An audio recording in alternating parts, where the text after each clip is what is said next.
A ver, ¿qué nos pueden decir unas ruinas antiguas, unos pedazos de cerámica o lo que está escrito en una tumba sobre nuestro presente? Uno podría pensar que no mucho, ¿verdad? Pero, según una carta apostólica bastante reciente, resulta que no solo pueden, sino que son esenciales. Hay un documento que se mete de lleno a explorar por qué todo ese polvo, esas piedras del pasado, son tan cruciales para una fe que está viva hoy. Así que bueno, vamos a desmenuzar esto. Y bueno, el punto de partida es este documento oficial. Salió para conmemorar nada más y nada menos que 100 años de una disciplina muy pero muy particular, la arqueología cristiana. Pero ojo, esto no es solo una fiesta de cumpleaños para mirar fotos viejas, para nada. Es más bien una reafirmación, y con mucha fuerza, de por qué esto importa hoy, en un mundo que, bueno, no para de cambiar. Para entenderlo bien, vamos a ver 5 ideas clave que nos deja la carta. Primero, el porqué de la celebración, su contexto histórico. Después, ¿qué tiene de especial esta arqueología? ¿Qué la hace única? Luego nos meteremos en cómo es que funciona como una escuela para los sentidos. También, ¿por qué es tan importante para defender la memoria frente a las ideas abstractas? Y, para cerrar, ¿cuál es su misión como una arqueología de la esperanza?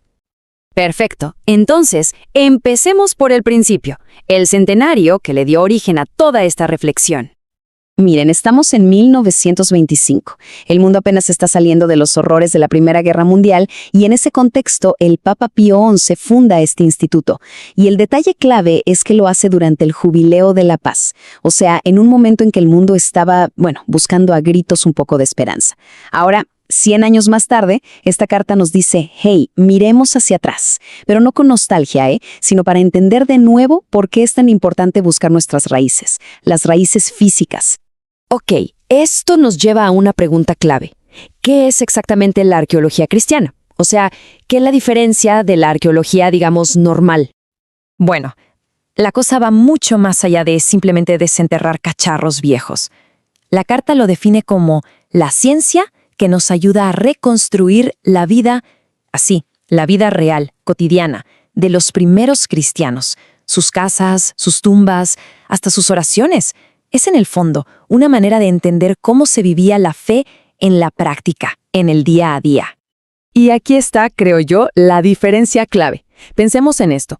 La arqueología general pregunta qué hacía la gente, o sea, qué comían, cómo construían sus casas, pero la arqueología cristiana toma esos mismos hallazgos y pregunta algo más.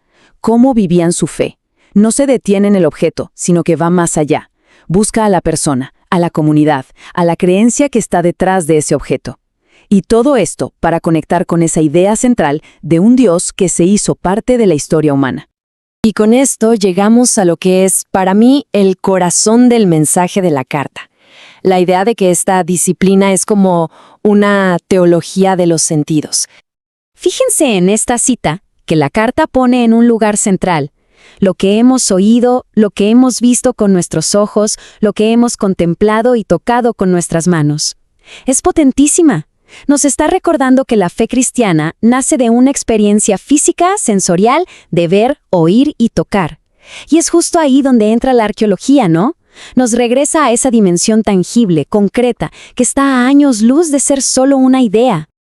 Y esto lo vemos clarísimo en las cosas que encuentran. No estamos hablando de conceptos abstractos, para nada. Hablamos de tumbas donde las familias lloraron a sus seres queridos, de mosaicos que eran como las historietas de la época, contando las historias de la Biblia a gente que no sabía leer, incluso grafitis que dejaban los peregrinos, que son, si lo pensamos, como los posts o los tweets de aquel tiempo.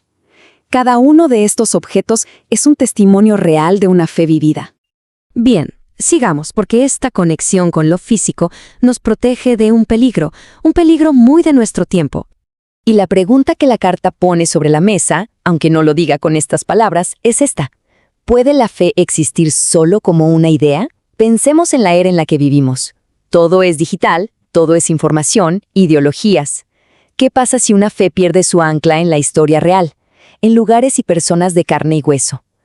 Pues corre el riesgo de volverse solo eso. Una filosofía, algo sin cuerpo. Y aquí viene la frase demoledora de la carta. El cristianismo no nació de una idea, sino de una carne, no de un concepto abstracto, sino de un cuerpo. Es que aquí está el punto central. La arqueología funciona como ese recordatorio constante. Nos grita que el cristianismo se basa en un evento histórico, en una persona que caminó por calles de verdad, que vivió en una casa de verdad y que fue enterrada en una tumba de verdad. Son las piedras y los huesos los que anclan la fe a la realidad. Y por eso no se trata de una memoria de museo, de esas que están detrás de un vidrio acumulando polvo. No, la carta habla de una memoria viva y creativa. ¿Qué significa esto? Pues es la habilidad de tomar esos hallazgos, que en sí mismos son silenciosos, y hacer que nos hablen hoy.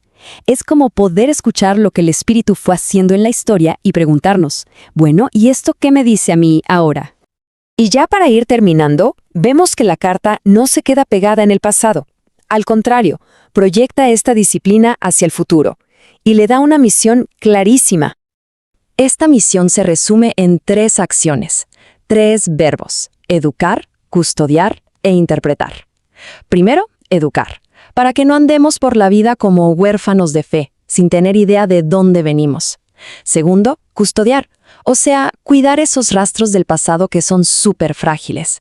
Y tercero, y quizás lo más importante, interpretar. Hacer que esas viejas piedras no sean reliquias mudas, sino que se conviertan en fuente de inspiración y de esperanza para hoy. Y hay algo más, un punto que me parece fundamental. La carta subraya que esta tarea no es un club exclusivo para creyentes. Al contrario, cuando se estudia un patrimonio que es físico, que todos podemos ver y tocar, la arqueología se convierte en una herramienta increíble para tender puentes. Puentes entre culturas, entre religiones, entre generaciones. Nos muestra cómo la fe cristiana ha estado en diálogo constante con el mundo a lo largo de su historia. Y bueno, con esto llegamos al final.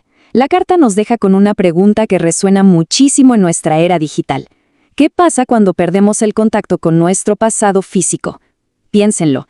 En un mundo de avatares, de realidades virtuales, donde gran parte de la vida pasa en una pantalla, el valor de poder tocar la historia, de sentir el peso de una piedra antigua en la mano, se vuelve algo casi radical y más necesario que nunca.